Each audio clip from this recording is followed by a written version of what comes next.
The Bible says in Galatians chapter 6 verse 3, if anyone thinks they are something when they are not, they deceive themselves. This world will tell us to fake it till we make it. Niniwala ako dun before, but the Bible clearly states, nagpe-pretend ka na hindi ikaw, you deceive yourself. Because if lagi mong iniisip na you are this, you are that, it will result to entitlement.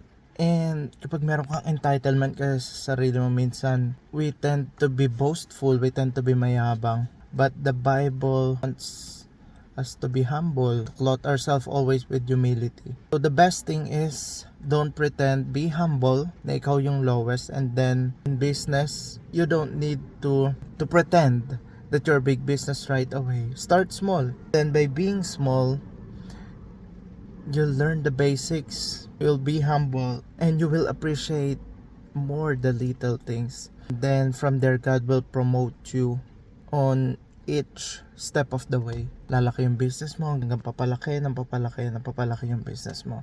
So don't try to pretend someone that you are not, because in that way you will deceive yourself. Be humble enough to admit that you will be starting at the bottom. Be humble enough to think that you're the smallest, because pag napagkatiwalaan ka ni Lord sa maliit, mapagkakatiwalaan ka rin niya sa pinakamalaki.